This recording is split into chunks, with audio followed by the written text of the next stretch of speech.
Story 1. Two nuns were riding their bikes to church. One said, "I have never come this way before." The other replied, "It's the cobblestones." Story 2. Two men are walking their dogs. One man says to the other, "We should stop in at the bar down there for a beer." This friend loves the idea but notes that they won't be allowed inside with their dogs. The first man says, "Follow my lead." They approach the bar. As the first man gets to the entrance, the bouncer informs him that he cannot enter with the dog. The man, eyes closed, replies, "But this is my seeing eye dog." The bouncer grunts an okay and lets him in. The other man observes and decides to follow suit. He walks over, eyes closed, and attempts to enter. The bouncer states, "We don't allow dogs in here, so you'll have to leave." The man responds, "But this is my seeing eye dog." The bouncer does a double take and asks, "A chihuahua?" The man replies, "They gave me a chihuahua." Story 3. Two men are robbing a liquor store, and as they are clearing the shelves, the first man asks, "Is this whiskey?" The second man replies, "Sure, but it's not as risky as robbing a bank." Story 4. Dave was bragging to his boss one day, I know everyone there is to know. Just name someone, anyone, and I know them." Tired of his boasting, his boss called his bluff. "Okay, Dave, how about Tom Cruise?" "No problem, boss. Tom and I are old friends, and I can prove it." So Dave and his boss flew out to Hollywood and knocked on Tom Cruise's door. Tom Cruise shouted, "Dave, what's happening? Great to see you. Come on in for a beer." Although impressed, Dave's boss was still skeptical. After they left Cruise's house, he told Dave that he thought knowing Cruise was just lucky. No, just name anyone else," Dave said. "President Obama," his boss quickly retorted. "Yup," Dave said, "old buddies. Let's fly out to Washington." And off they went. At the White House, Obama spotted Dave on the tour and motioned for him and his boss to come over, saying, "Dave, what a surprise. I was just on my way to a meeting, but you and your friend come on in and let's have a beer first and catch up." Well, the boss was very shaken by now, but still not totally convinced. After they left the White House grounds, he expressed his doubts to Dave, who again urged him to name anyone else. "Pope Francis," his boss replied. "Sure," said Dave. "I've known the Pope for years." So off they flew to Rome. Dave and his boss assembled with the masses at St. Peter's Square when Dave said, "This will never work. I can't catch the Pope's eye among all these people. Tell you what, I know all the guards, so let me just go upstairs and I'll come out on the balcony with the Pope." He disappeared into the crowd headed towards the Vatican. Sure enough, half an hour later, Dave emerged with the Pope on the balcony. But by the time Dave returned, he found that his boss had suffered a heart attack and was surrounded by paramedics. Making his way to his boss's side, Dave asked, "What happened?" His boss looked up and said, "It was the final straw. You and the Pope came out on the balcony, and the man next to me said, 'Who is that on the balcony with Dave?'" Story 5. A man sees an advertisement in a pet shop window. Talking centipede 100 pounds. He goes in and buys it.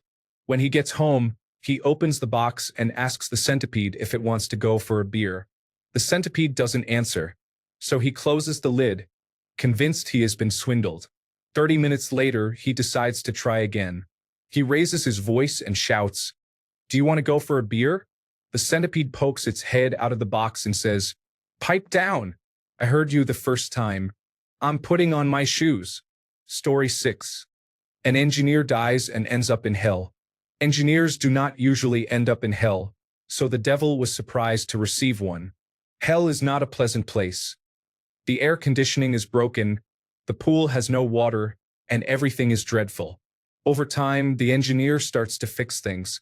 The pool is operational, the air conditioning works, and roads are being rebuilt. Eventually, God looks down on hell and sees that people are actually enjoying themselves, contrary to expectations. God meets with the devil and asks what is happening and why hell has become a decent place. The devil responds, "That engineer you sent us has been lending a hand and fixing many things. He is truly doing wonders for the place. God exclaims. What? Engineers do not go to hell. That must have been a mistake. You have to give him back to me to put him in heaven. The devil crosses his arms and tells God, No way. We like our engineer. God insists. I demand you give him back. Otherwise, I will be forced to sue you. The devil replies, Well, where are you going to find a lawyer? Story 7. A salesman knocks on the door of a house, and a little kid in a bathrobe with a cigar in one hand and a glass of scotch in the other answers the door. The salesman says, Hey son, are your parents around? The kid replies, What do you think? Story 8. My favorite joke is one I shared with my 5-year-old, who would then tell it to everyone. Itsato parter. Why did the chicken cross the road? To see the idiot. This usually leads to confused looks followed by, Knock, knock. Who's there? The chicken. Story 9. Two hunters are in the woods when one of them collapses. He doesn't seem to be breathing and his eyes are glazed. The other man pulls out his phone and calls emergency services. When the operator answers, he breathlessly exclaims, My friend is dead. What do I do? The operator says, Calm down. I can help. First, let's make sure he's dead. There is a silence, then a shot is heard. Back on the phone, the man says, Okay, now what? Story 10. My wife just yelled, Have you heard a single thing I've been saying? To me, I replied, Well, that's a strange way to start a conversation. Story 11. Mickey Mouse is going through a difficult divorce with Minnie Mouse. Mickey spoke to the judge about the separation. I'm sorry, Mickey, but I can't legally separate you two on the grounds that Minnie is excessively silly. Mickey replied, I didn't say she was excessively silly. I said that she's quite goofy. Story 12. A woman is having a funeral for her husband when a strange man walks in and sits at the front. Towards the end of the ceremony, he turns to the wife and asks, Would you mind if I got up and said a word? She replies, By all means. And he stands up and says, Plethora, then sits back down. The wife turns to him and says, Thanks. That means a lot. Story 13. Two priests are driving one day when they are pulled over by a police officer. The officer approaches the priest's vehicle and says to the driver, Sorry to pull you over, Father, but we are looking for a couple of child molesters. The two priests exchange glances and share a few quiet words. The driver then turns back to the officer and says, All right, officer, we will do it. Story 14. Probably not the funniest joke I have ever heard, but it is my favorite science nerd joke. Heisenberg, Schrödinger, and Ohm are driving in a car when they get pulled over for speeding. When Heisenberg rolls down the window, the officer says, Sir, do you have any idea how fast you were going? Heisenberg replies, No, but I know exactly where we are. The officer tells him, You were going 15 miles over the speed limit. And Heisenberg says, Great, now we are lost. The officer thinks this is suspicious and decides to search the vehicle. When he opens the trunk, he finds a dead cat and exclaims, Did you know there was a dead cat in here? Schrödinger replies, Well, I do now. The officer decides he has had enough and takes them both in, and he also arrests Ohm for resisting. Story 15. Two Olympians are chatting in the Olympic Village. One asks the other, Are you a pole vaulter? The other replies, No, I'm German. How did you know my name? Story 16. What is the difference between a garbanzo bean and a chickpea? I have never had a garbanzo bean on my face before. Story 17. A teenage boy is getting ready to take his girlfriend to the prom. First, he goes to rent a tuxedo, but there's a long line at the shop and it takes a while. Next, he needs to buy some flowers, so he heads to the florist where there's another long line. He waits patiently but eventually gets the flowers. Then, he goes to rent a limousine. Unfortunately, there's a large line at the rental office, but he stays patient and completes the task. Finally, the day of the prom arrives. The two are dancing happily, and his girlfriend is having a great time. When the song ends, she asks him to get her some punch, but there's no punch available. Story 18. A 4-year-old and a 6-year-old are sitting upstairs in their bedroom. The 6-year-old says to his brother, I think it's time we started using bad words. The 4-year-old nodded in agreement. Okay, so when we go downstairs, I'll say hell and you say ass. The 4-year-old, again, nodded in agreement. When their mother called them down for breakfast, the boys wasted no time getting into their seats at the table. Okay, boys, the mother said, what would you like for breakfast this morning? The 6-year-old whispered to the 4-year-old, oh, hell, Mom. I think I'll just have some Cheerios. The mother slapped the 6-year-old so hard that he fell out of his chair and ran upstairs to the bedroom, crying along the way. The mother turned to the 4-year-old. Well, young man, what will you be having for breakfast? The 4-year-old thought for a moment. I don't know, Mom, but you bet it won't be Cheerios. Story 19. A woman walks into a library and approaches the librarian. The woman says, I'm looking for a particular children's book for my son, but I can't remember the name. The librarian asks, can you describe it for me? The woman replies, it's an adventure book about Pavlov's dog and Schrodinger's cat. The librarian thinks for a moment and says, it rings a bell, but I'm not sure if we have it. Story 20. Two cannibals sat around a campfire. One said, I hate my mother-in-law. His friend replied, well then try the potatoes. Story 21. A pirate walks into a bar with a steering wheel attached to the front of his belt. The bartender says, sir, why do you have that on your belt? The pirate replies, arg, it's driving me nuts. Story 22. Three men are walking through the woods when they find a lamp. One of them picks it up, rubs it, and out pops a genie. The genie booms.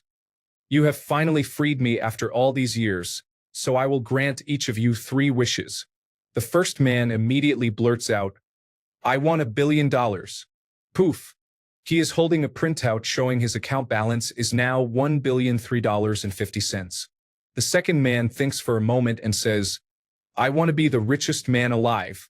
Poof. He holds papers showing his net worth is well over 300 billion. The third man thinks longer about his wish and says, I want my left arm to rotate clockwise for the rest of my life. Poof, his arm starts rotating. The genie tells them it's time for their second wish. The first man says, I want to be married to the most beautiful woman on earth. Poof, a stunning beauty wraps herself around his arm. The second man says, I want to be good-looking and charismatic so I can have every girl I want. Poof, his looks change, and the first man's wife immediately starts flirting with him. The third man says, I want my right arm to rotate counterclockwise until I die. Poof, now both his arms are rotating in opposite directions. The genie tells them to think very carefully about their third wish. The first man considers and says, I never want to become sick or injured. I want to stay healthy until I die.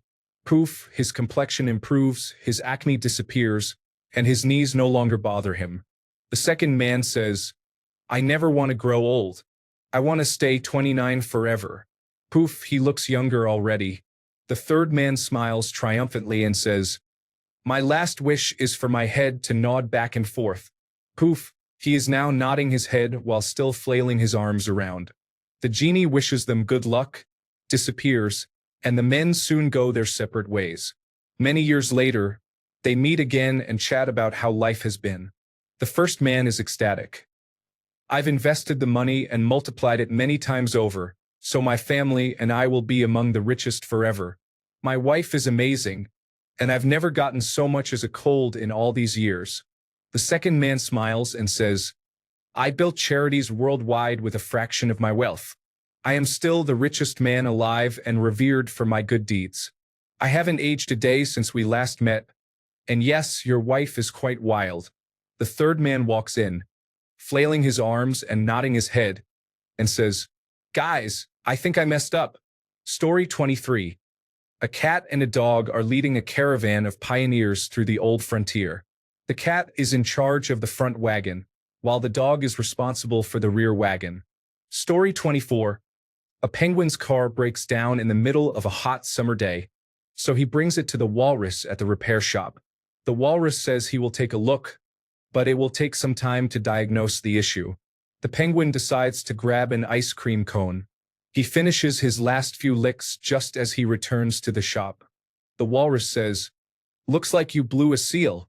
The penguin replies, "What? No, that's just ice cream." Story 25. Once upon a time, there was a Spanish magician who claimed he could make himself disappear.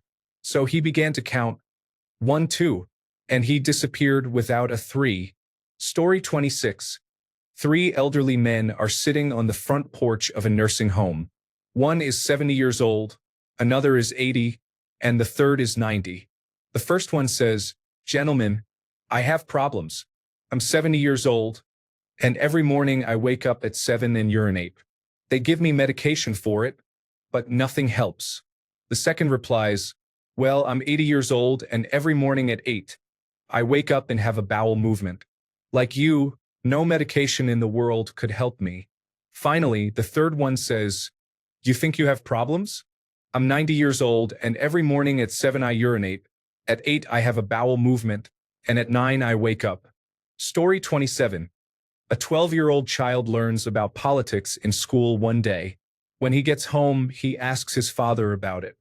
"Dad, I don't really understand politics. Could you explain it better than the teacher did?" "Sure, son. The best way to learn something new is to relate it to something you already know. So we'll use our family as an example of the different areas of politics. I make all the money, so we will refer to me as the government. Your mother manages the household, so we'll call her the management. We'll say that you represent the people, the maid represents the working class, and your infant brother represents the future. Does that help you at all, son?" "Not really, Dad. I'll think about it more tonight and try to figure it out." That night, the boy is awakened by his infant brother screaming in the next room. He gets up to check on him and finds that the baby has seriously soiled himself. He heads down to his parents' room and finds his mother sound asleep. She must have taken a pill, as his best efforts fail to wake her. So he heads down to the maid's room and tries the door. Locked. There's light coming through the keyhole, though. He looks through and witnesses his father with the maid. So he shrugs, cleans his brother up to the best of his ability, and heads back to bed. The following morning, he excitedly runs downstairs to his father at the breakfast table. "Dad, I think I understand politics now after what you said yesterday." "That's great, son. Why don't you explain it to me?" "Okay. While the government is exploiting the working class, the management is sound asleep, the people are going completely unnoticed, and the future is full of problems." Story 28. A priest, a minister, and a rabbit walk into a blood bank. The rabbit says, "I think I'm a typo." Story 29. A skeleton walks into a bar. The barman says, "What can I get you?" The skeleton responds, "I'd like a pint of beer and a mop." Story 30.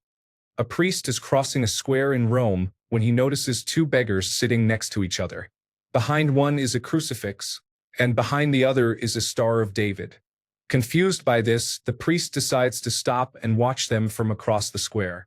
Being in Rome, some passersby drop a coin, invariably to the beggar by the cross. Bemused, the priest approaches the beggar by the Star of David. "Oh, you poor man, don't you understand? You're in Rome, the very seat of Catholicism.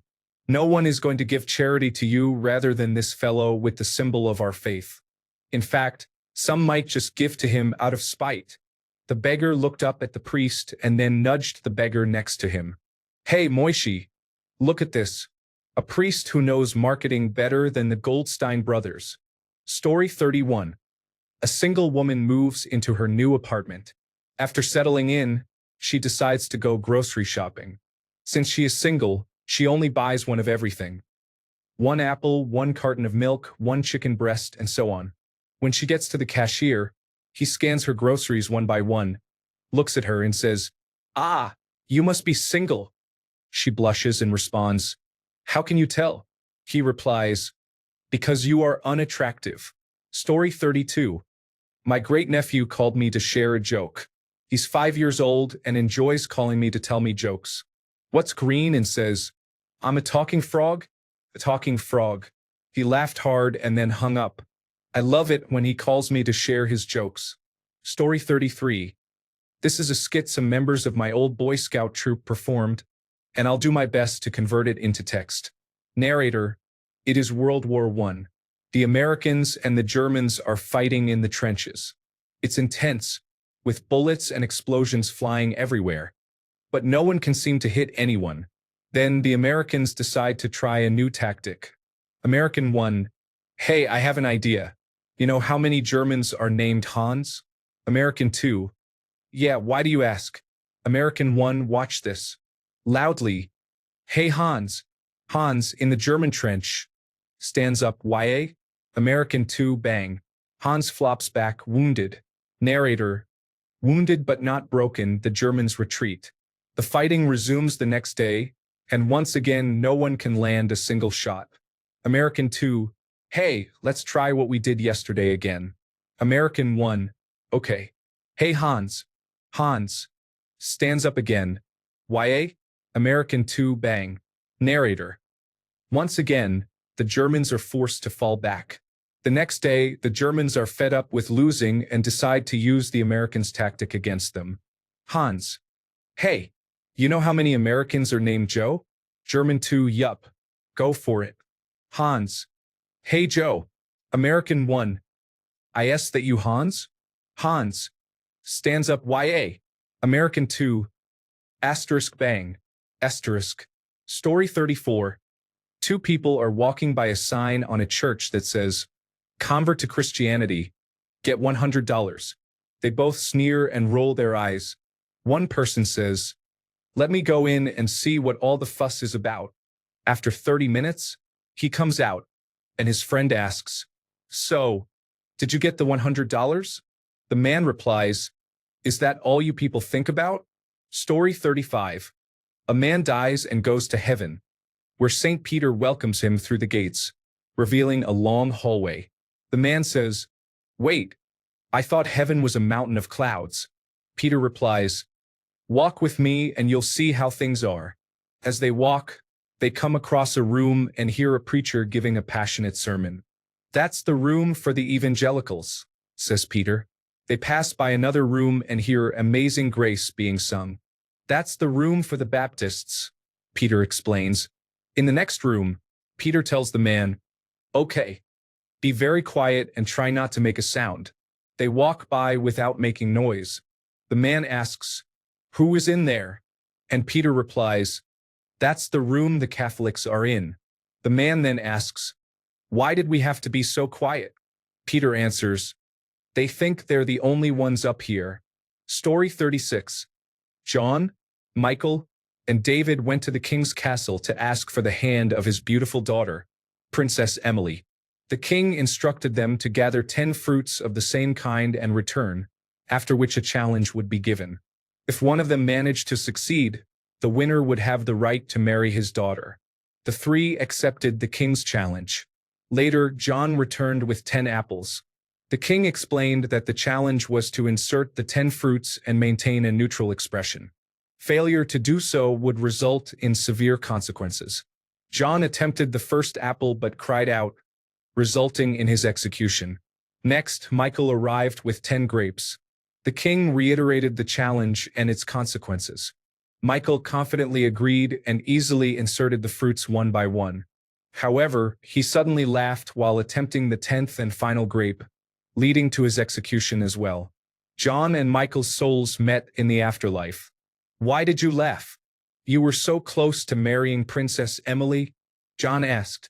I didn't plan to make a face, but I saw David bringing 10 jackfruits. Michael explained. Story 37. Newly married Paddy is conscripted to fight for the British Army. On the eve of his dreaded departure, he sits down with his longtime friend Mickey at their local tavern. Mickey, I want you to do something for me. Yes, Paddy. What is it? If I don't return from war, I want you to marry my wife, Sinead, and take good care of her. Really, Paddy? Yes, Mickey. I know you've always taken a fancy to her, but you have to promise me something first. Anything, Paddy. What is it? I want you to wait 3 years. If you don't hear from me, she is yours. And one more thing. Okay, Patty. What else? She's promised to wear a locked chastity belt, Mickey. A locked belt. Yes. I'll give you a key, but you must wait 3 years before. Okay. You are my best friend. I'll take this key, but you come back safe and we'll all laugh about this.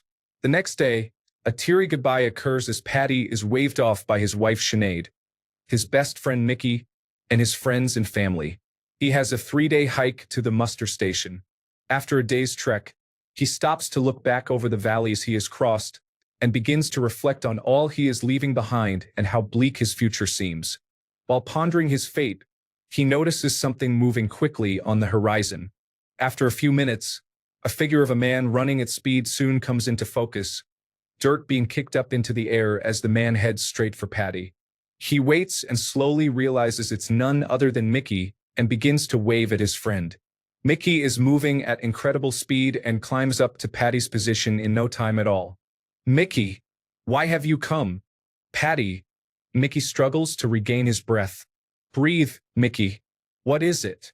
Patty, you've given me the wrong key. Story 38. A dad is walking through the park with his son. The kid sees a dog on top of another dog and asks his dad, "What are those dogs doing?" The dad replies, "Well, son, they're trying to make puppies." "Cool," the kid says. The day goes on and it's bedtime. The kid gets up and walks into his parents' room to see dad on top of mommy. The son asks, "What are you doing to mommy, daddy?" The dad replies, "Well, son, we're trying to make a baby."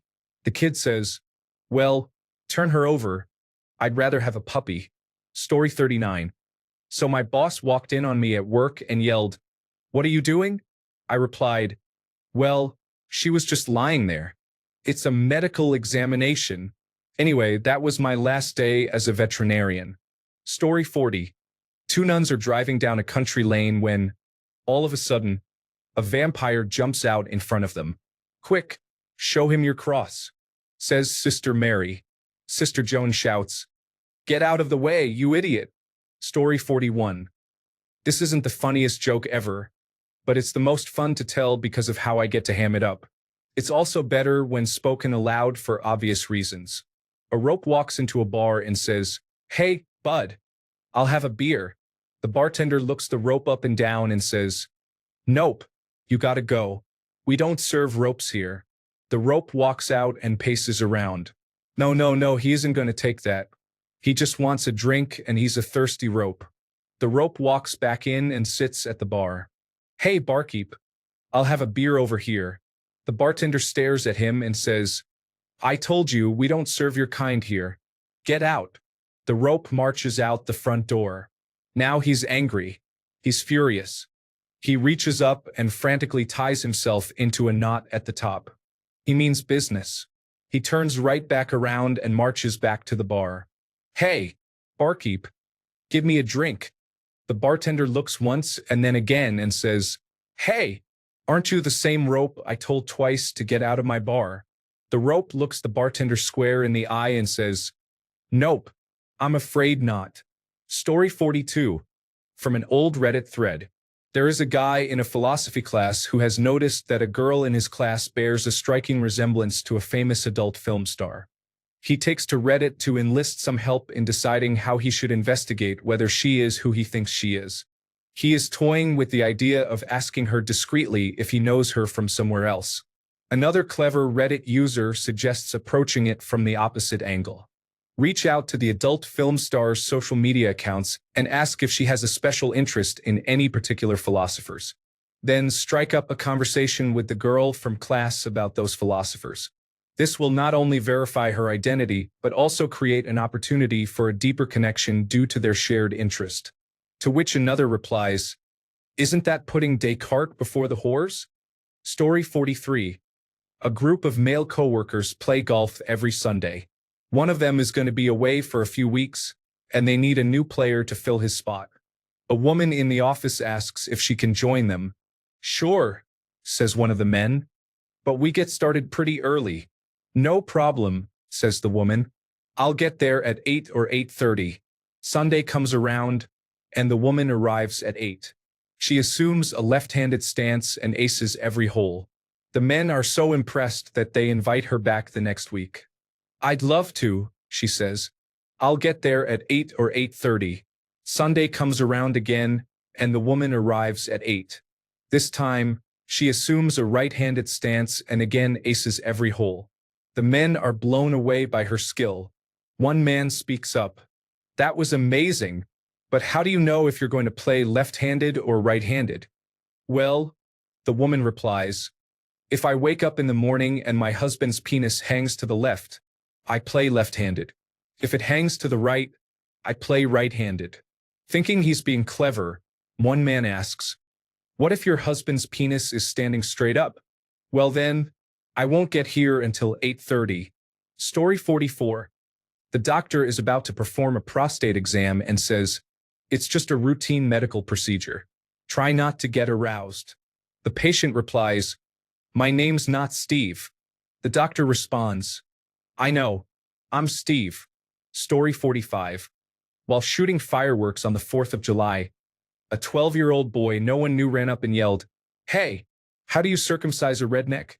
His mother shouted, "Christopher, no." Then he yelled, "Hit his sister in the side of the head." It was so unexpected, and the delivery was impeccable. Story 46. Have you ever seen an elephant hiding in a tree? No? That's because they are really good at it. Did you know that an elephant will paint its balls red so it can hide in a cherry tree? What is the loudest sound on the savannah? A giraffe eating cherries. Story 47. A man was getting off the bus when he saw an attractive nun walk by. He asked her out, but she rejected him. The bus driver noticed and said, "You know, I've heard that she dates priests. I bet if you dressed up in a priest outfit, you could win her over." So the man bought a priest outfit and waited for her to walk by the same bus stop the next day. When she did, he approached her and asked if she would like to go to a nearby alley. She replied, "Okay, but let's do it in a way that lets me keep my virginity." They went and were intimate. The man ripped off the outfit and said, "Aha, I'm not a priest. I'm really the man from yesterday." The nun ripped off her outfit, and the person underneath said, "Aha, I'm not the nun. I'm really the bus driver." Story 48. Two engineers were planning to meet in the park for lunch. To his surprise, the first man sees his friend arrive on a new bicycle. "Where did you find that new bike?" he asks. "You wouldn't believe it. A stunning woman rode up to me on the bike, took off all her clothes and said, 'Take whatever you'd like,'" said the second. The first engineer thinks for a moment and replies, "Good choice. The clothes probably wouldn't have fit." Story 49. My story is about a humorous encounter involving various characters. Recently, I met the person who invented the windowsill. What an interesting individual. I visited the doctor for a checkup. He advised me to stop a certain habit, and when I asked why, he simply replied that he was trying to examine me. In another amusing scenario, a president, a religious leader, and a horse walked into a bar. The bartender remarked that they do not serve jokes in the establishment. The chicken in the group reassured everyone, saying that it knew a place across the road. Lastly, what do you call a tiny chef in Scotland? A wee chef. Story 50.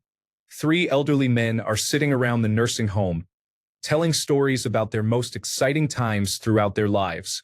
The first man talks about being a firefighter. "We received a call to a sorority at the local college. The place was fully involved, and students were throwing themselves into our arms. The others agree that was indeed exciting." The second man was a police officer and had a shootout with a crime family. "The shootout lasted over 2 hours, my friends. Thousands of rounds were fired and numerous bodies were strewn about. The others agree that this was indeed exciting." The third man was a mortician. "I got called to a local nursing home, much like this one, for a routine body pickup, nothing special." He continues, "I get to the room, and the body is covered in a sheet on a bed with an enormous erection sticking straight up. I figured I couldn't take this body through the lobby without embarrassing countless elderly ladies. So, I grab a broom and smack that situation as hard as I could. The other two men agree that this was not indeed exciting. Exciting? You want to talk about excitement? I was in the wrong room. Story 51. Two boys are riding their bikes when a man driving a van pulls up next to them and shows them a large bag of candy. The man says, "I'll give you some of this candy if you come in the van." One of the boys responds, "Wow, mister, I would do a lot for that whole bag. It may not be the funniest, but I think it's a good one." Story 52. What is the difference between a golfer and a skydiver? A golfer swings and then exclaims, "Oh no!" A skydiver exclaims, "Oh no!" and then lands. Story 53. A man parachutes from a plane and eventually pulls the ripcord. Nothing happens.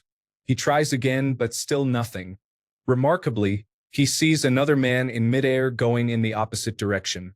He shouts, "Hey, do you know anything about parachutes?" The other man yells back, "No. Do you know anything about gas stoves?" Story 54. Henry Winkler is flying from New York to Los Angeles. A friendly flight attendant approaches him and asks, "Would you like some headphones?" Henry replies, "Oh yes, please. And by the way, it's pronounced fawns." Story 55. A bear and a rabbit are in the woods. The bear looks at the rabbit and asks, "Do you have issues with waste getting stuck to your fur?" The rabbit thinks about it and replies, "Not that I can really think of." The bear then wiped himself with some leaves. Story 56. I used to think revenge is a dish best served cold. Now I know that it means getting back at someone. Story 57. There is an outdoor courtyard with a circle of people gathered around a woman in the center. The people in the circle are stoning her to death, reminiscent of ancient times. Jesus approaches and says, "Let him who is without sin cast the first stone." They all stop throwing stones and lower their heads in shame. Just then, an elderly woman shuffles over to the scene, picks up a large rock, and throws it at the woman with all her might. The rock strikes the woman in the head, killing her instantly. Jesus turns to the elderly woman and says, "Mom, you can be such a nuisance." Story 58. An elderly Jewish man is babysitting his 2-year-old grandson while his son and wife are on vacation. He decides that spending a day at the beach would be a great way to bond. He puts on his swim trunks, floaties, sunscreen, and a bucket hat to protect himself from the sun, then lets his grandson play in the surf while he reads the newspaper nearby. He checks on him regularly and sees that his grandson is having a great time in the water. Suddenly, without any warning, the boy is caught by the undertow and pulled out to sea. The old man sees the waves crashing over his grandson and panics. He drops to his knees and starts praying to God. "Please, God, please bring my grandson back. He's the light of my life. I don't know what I'll do if I lose him. My son will never forgive me. Please, God, please save him. Bring him back safe and sound. And I promise I'll be a better man and a better Jew. Please." As soon as he speaks these words, a giant wave swells up under the boy and gently delivers him back onto the shore and into his grandfather's grateful arms. He checks his grandson to make sure he's unharmed. Finally, he looks up to God in the sky and says, he had a hat." Story 59. A horse walks into a bar and approaches the bartender. The bartender asks, "Why the long face? Are you depressed?" The horse pauses for a bit before replying, "I don't think so." With a poof, he suddenly vanishes. You see, this is a philosophy joke. It references René Descartes, who said, "I think, therefore I am." Since the horse says he doesn't think, he doesn't exist. Anyway, explaining that beforehand might have made more sense, but that would be putting Descartes before the horse. Story 60. Stephen Hawking goes on a blind date. He comes home later that night with cuts, bruises, broken ribs, and his glasses smashed. She stood him up. Story 61. A Catholic priest, a Baptist preacher, and a Jewish rabbi are discussing how they divide the collection money. The Catholic priest says, "We draw a small circle on the ground, stand in it, and throw the money in the air. Whatever lands in the circle we keep. The rest goes to the church." The Baptist preacher replies, "We do something similar. We draw a large circle on the ground, stand next to it, and throw the money up. Whatever lands outside the circle goes to the church, and we keep the rest. They both look at the rabbi, and he says, "Well, we toss the money up as well. Whatever God wants, he can keep." Story 62. A blonde, a brunette, and a redhead rob a bank. The alarm goes off and they make a break for it. A group of police nearby hears the alarms and starts to chase the thieves. The women turn down a nearby alley, not realizing it is a dead end. So they look for places to hide, hoping the police won't find them. The brunette sees a dumpster, hops in, and closes the top. The redhead finds a metal trash can, jumps in, and places the lid over her head. The blonde frantically looks for a different spot to hide from the other two, but the only spot left is a pile of potato sacks behind a restaurant. So she slips into one of the empty sacks and tries to stay quiet. The police round the corner seconds later and decide to look around to see if the women are hiding in the alley. The first officer kicks the nearby dumpster. Thinking quickly, the brunette lets out a few growls and woofs. The second officer says it is probably just a dog, so they move on. The second officer kicks the metal trash can, prompting the redhead to let out a few meows. The officers agree it is probably just a cat. The officers walk towards the pile of potato sacks at the end of the alley, give the sacks a kick, and hear the blonde say, "Potatoes. Thanks a bunch for sticking around till the end of the video. Remember to subscribe, and until next time, stay awesome and goodbye."